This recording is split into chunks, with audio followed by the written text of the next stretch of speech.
Welcome to this webinar on achieving high accuracy aneuploidy screening for twin pregnancies using NIPT. I'm Dr. Priya Kadam. Welcome all of you. I'm the NIPT Program Director for MedGenome for Reproductive Genomics, and we are happy to have all of you on this webinar today. So basically, the outline of the talk would be on chromosomal abnormalities, the standard screening for twins, a little bit of background about twins, the importance of congruencity and aneuploidy, and the validation data that we have from Natera for the SNP-based twin testing, and also the advantages of SNP testing by testing of twins by SNP NIPT, and also how you can expect to get reports and what information the reports will give you.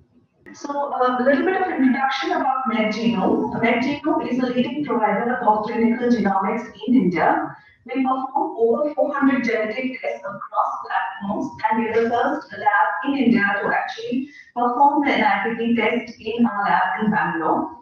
And it's the first lab in India to provide whole genome sequencing, whole exome sequencing, gene panels across disease segments. And we have over 340 employees, and more are being added regularly. So our reproductive genomics segment is known as Claria. So we have three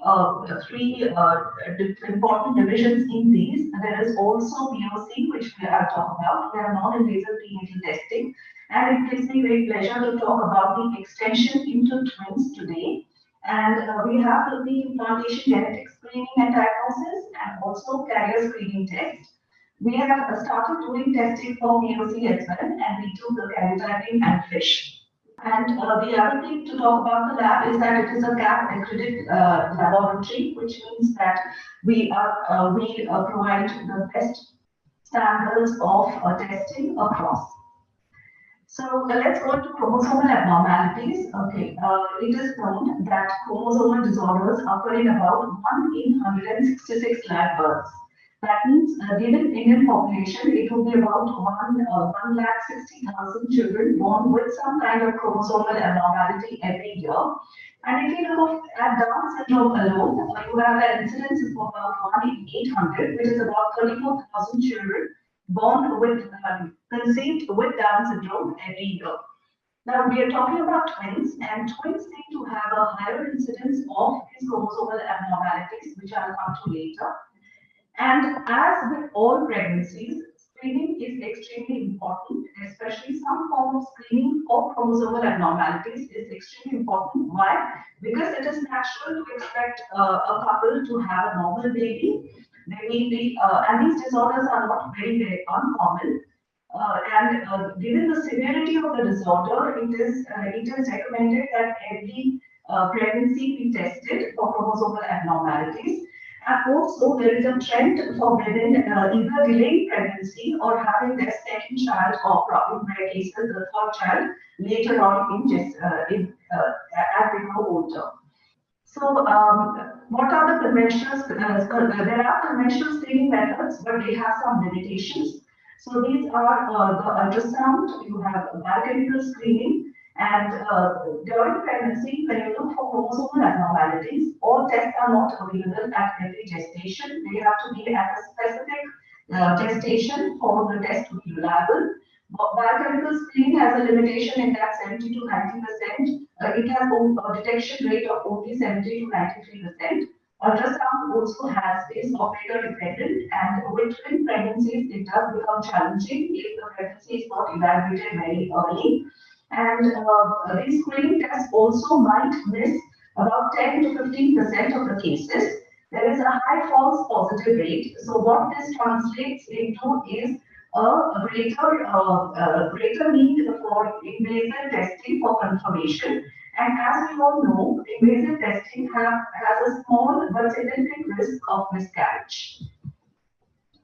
So now, coming to twins, we know that twins are unique, but they have a higher risk of aneuploidy than singleton pregnancies, and that's because as the maternal age increases, the risk of having because maternal age is associated with increased risk of aneuploidy, and older women tend to have twins more often.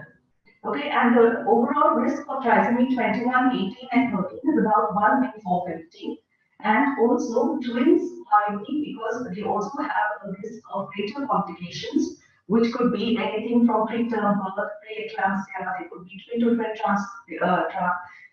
transmission syndrome, there could be growth restriction, cord entanglement, and several such problems. So therefore, they are unique, but also these become high-risk pregnancies. Now, like I mentioned before, ultrasound, if ultrasound is not done much earlier in pregnancy, let's say before 14 weeks, the reliability of distinguishing chorionicity is not accurate. After 14 weeks, it's not accurate. Before 14 weeks, the accuracy is very high. And we know that in India, many women do not present early in pregnancy. So even if they come with a twin pregnancy, it may be hard to distinguish between chorionicity. And for aneuploidies, it is very important to know whether the twins are monozygotic or dizygotic. So, like I mentioned before, these are the biochemical screening data for twin pregnancy. You could measure NT with maternal age. These were the tests available before NIPT.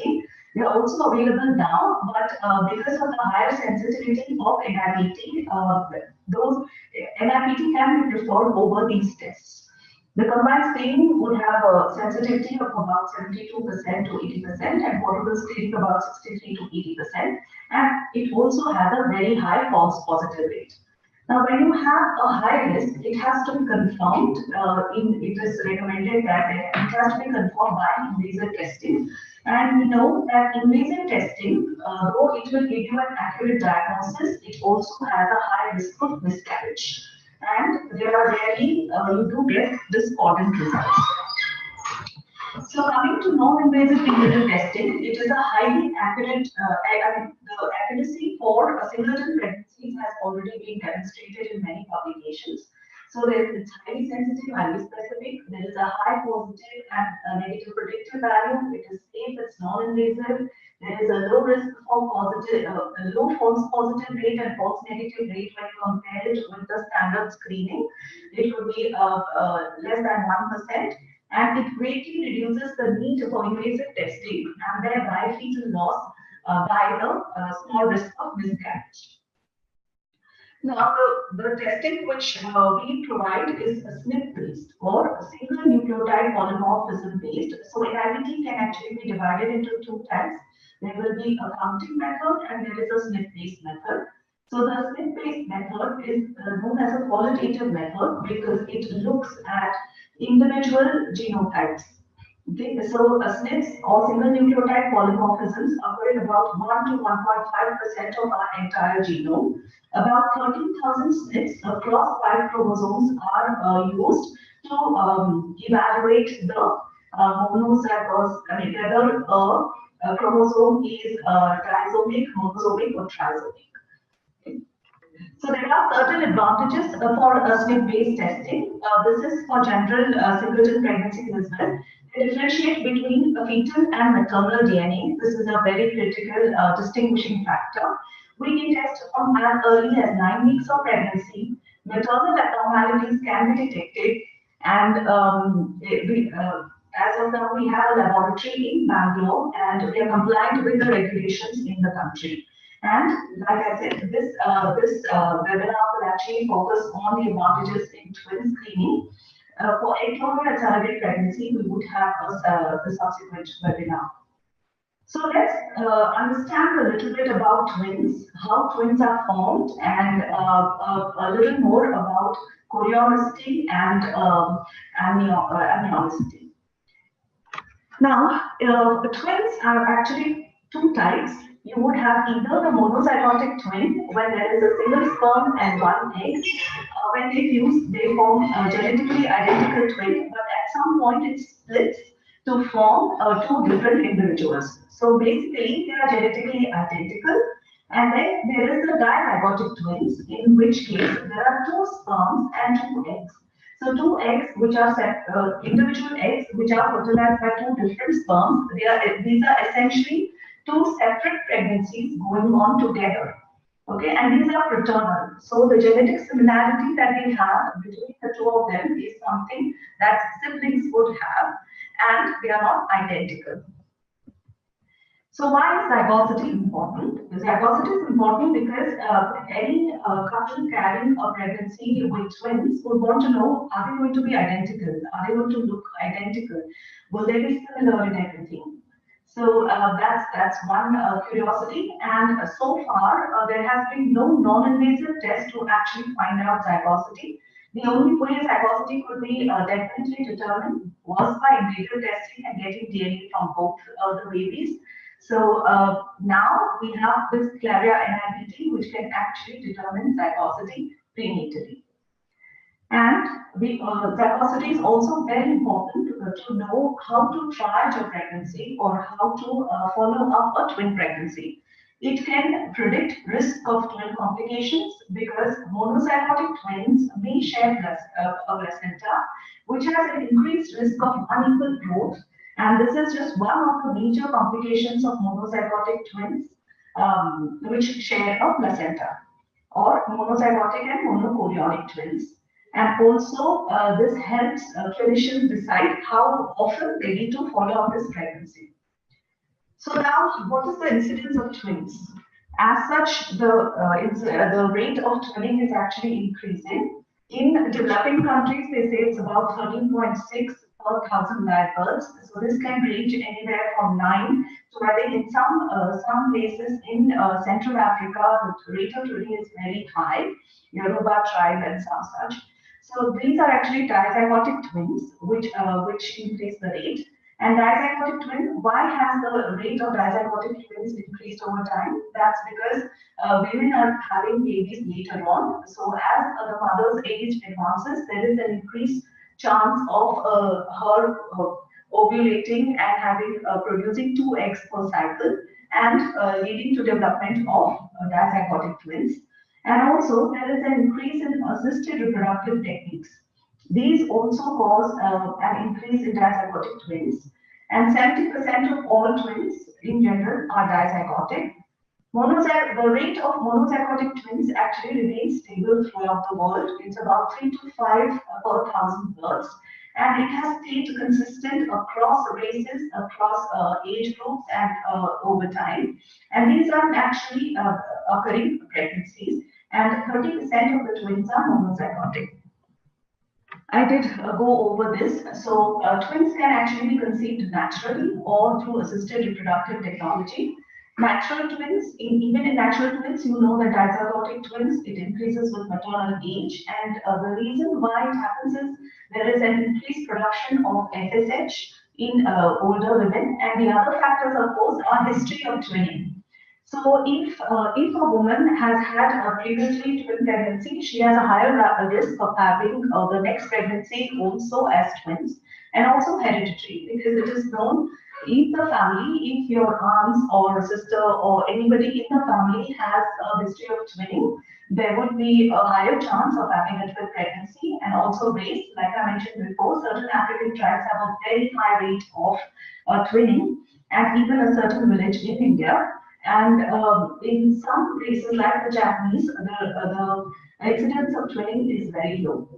And like I said, monozygotic twin rate is consistent. With artificial reproductive techniques, it could be because of ovulation induction, it could be because of drugs and IUI, it should be IVF. And it's interesting to note that the risk of having monozygotic twins with IVF is also increased about 2 to 12-fold. The reason for this is unclear, but it is believed that it could be because of the artificial way in which the embryo is grown, and it changes the environment such that once it's implanted, it might split and become a monozygotic twin pregnancy. So I did mention just now dizygotic twins and monozygotic twins. So dizygotic twins are you have 2 separate eggs fertilized by 2 sperms, and they grow essentially as 2 separate pregnancies with their own placentas. So this is dichorionic diamniotic. Monozygotic twins, there are 3 ways in which they develop. There is also a 4th way. So the first thing is if the zygote splits, a single zygote splits between 0 to 3 days, they actually would have their own separate placenta and their own separate amnion, and they would be dichorionic, diamniotic. And if they split between 3 to 5 days or 6 days, they would have, sorry, they would actually share a placenta. So this is monochorionic and diamniotic. And if they split after that, maybe after 8 days, they may even share the amniotic sac. So this is a very rare condition. It is less than 1% of the cases. And if the splitting happens after 8 to 14 days, then the twins would be conjoined. So the incidence is this, yeah. About 70% of the twins are dizygotic and 30% of the twins are monozygotic. And all dizygotic twins will, without exception, be diamniotic, dichorionic. Of the 30% of monozygotic twins, you would have 33% which are dichorionic, diamniotic, 66% which would be monochorionic, monoamniotic, and 1% which would be monochorionic, monoamniotic. So this 66 and 1%, about 2/3 of monozygotic pregnancies are considered a high-risk pregnancy because they share a placenta. So the more they share, there are more complications, which I will talk about in a bit. And I would like to bring your attention to this. See, about 13% of dichorionic, diamniotic pregnancies would actually be monozygotic. So it is important to know that it cannot be assumed that the dichorionic, diamniotic pregnancies are dizygotic. So now, why is all this very important? It is important because chorionicity is the most critical factor which determines fetal outcome. There is this particular paper in 2008 which studied the survival of twins, and it showed a much worse outcome in terms of stillbirth for monozygotic twins. Okay, so triaging pregnancies for monozygotic twins is very, very important because they need to be followed up much more closely. So I have spoken about dichorionic and diamniotic, monochorionic, monoamniotic. Now, why is this important? Okay, it is important because monochorionic twins, okay, have they account for about 75% of all complications, though they are only 20% of all twins. Okay, so the most important complications, of course, are intrauterine growth retardation. They could be birth defects, they could be stillbirths, they could be neurologic injury, and they could be preterm birth. And the most important complication which we have to look out for in monochorionic twins is the twin-to-twin transfusion syndrome. The risk is about 10 to 15% of monochorionic twins would have a twin-to-twin transfusion syndrome. It is difficult to predict which monochorionic twin pregnancy is going to develop this, and about 70 to 90% of perinatal loss rate if untreated is there. So that's why this pregnancy becomes extremely high risk and has to be followed very closely. So on the other hand, if you look at dichorionic pregnancy, 80% of the twins are dichorionic, and they only account for about 25% of the complications. And the complications include intrauterine growth restriction, there could be birth defects, there could be stillbirths, the pretty much the same complications, but there is no risk of twin-to-twin transfusion syndrome. So if you know early on that it is a dichorionic pregnancy, of course it does not need to be followed as much as the monochorionic twin pregnancy, and routine care of pregnancy can be continued. Now, why is it important? Many obstetricians and ultrasonologists tell me that we can actually diagnose chorionicity quite early. We can diagnose it accurately by ultrasound. Actually, evidence doesn't show it because there was a study, a large study of about 554 samples where they were scored as monochorionic or dichorionic pregnancies with an ultrasound below 20 weeks of pregnancy. And what was seen is that the sensitivity of detecting monochorionic twins was only 81%. That means 20% of the monochorionic twins are actually misdiagnosed as dichorionic. Okay, so this is something we need to digest. And for dichorionic twins, is also there is a certain error rate, though the sensitivity is pretty high at 96%. So what happens is when the monochorionic twins are misdiagnosed, you would not put them into as high a category of twin pregnancies as they should be, and it might lead to increased risk of complications because of the misdiagnosis. So now, if we can identify zygosity, okay, so we can actually help triage a pregnancy. So if there is a twin pregnancy and you do an ultrasound very early in pregnancy, that's about 7 weeks, and a panorama test after about 9 to 10 weeks, 70% of the pregnancies would give a clear dizygotic report, and these pregnancies can then be followed up with yeah, as regular pregnancy, and they have a low risk of twin-to-twin transfusion syndrome. Now, the monozygotic twins, of course, with an NIPT result, we would see that 67% of them would be monochorionic, less than 1% would be monochorionic, monoamniotic, and these are monochorionic diamniotic. So this group is something which we should be concerned about. And again, 33% of dichorionic diamniotic pregnancies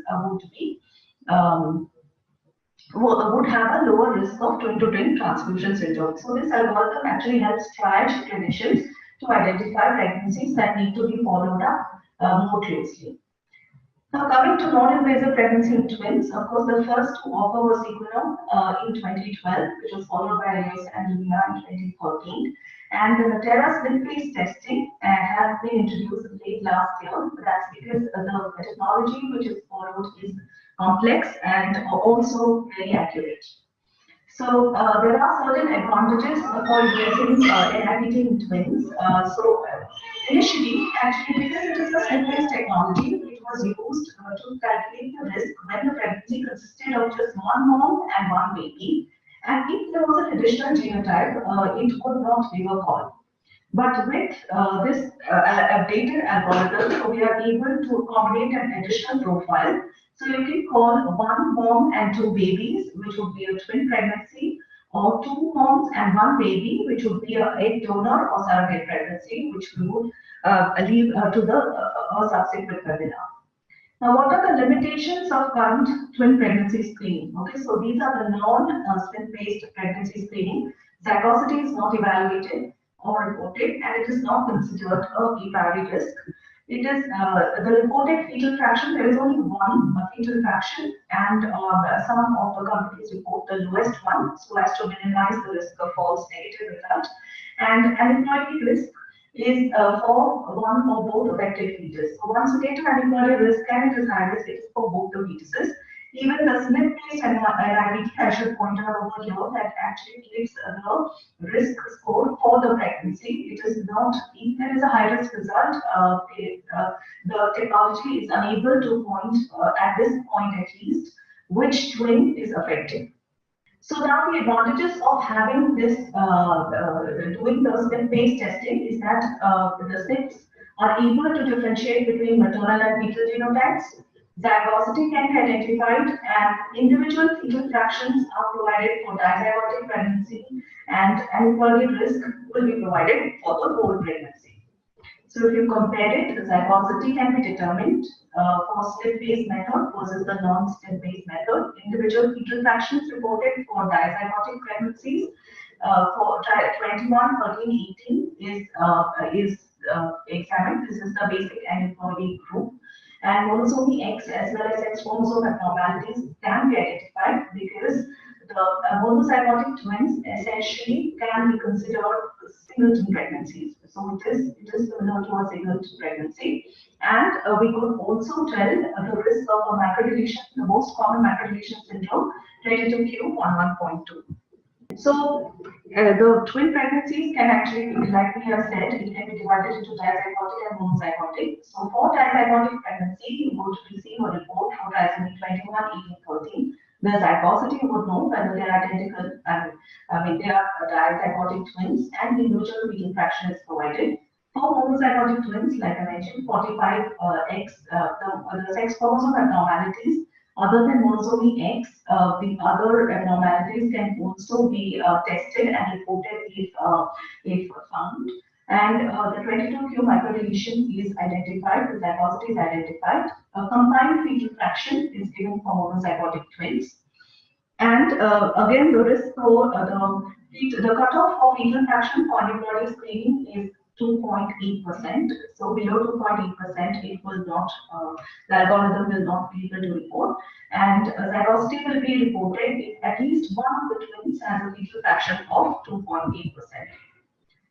Now, why is measuring fetal fraction very important? Okay, so as we know, anybody who has done the twin testing or any other singleton NIPT as well knows that fetal fraction is very important for NIPT testing, and it is higher in twin pregnancy, but it is not double. Okay, so if you have a singleton pregnancy, an average of about 10, it doesn't go up to 20, it may be about 12 to 15. And but what the point to remember is that the individual fetal fraction per twin will be lower than the average. And each twin will not contribute to the same amount of DNA, very important to remember. And by measuring each twin's fetal fraction, false negatives can be avoided in dizygotic twin pregnancies or minimized. And fetal fraction is very important to provide a result of for twin pregnancy, just as in singleton pregnancy. So traditionally, few labs have not measured fetal fraction, and if they do give one combined fetal fraction, and other labs they do provide the lowest fetal fraction. Panorama is the only NIPT which can report twin fetal fractions for each twin. Monozygotic will have one, and the cutoff is 2.8, like I mentioned. So I'll now go into the validation data.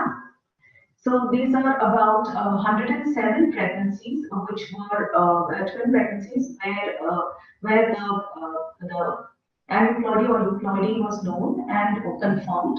So all 5 of 5 trisomy pregnancies were correctly identified. All 5 out of 5 trisomy 18 pregnancies were correctly identified, and 1 trisomy 13 pregnancy.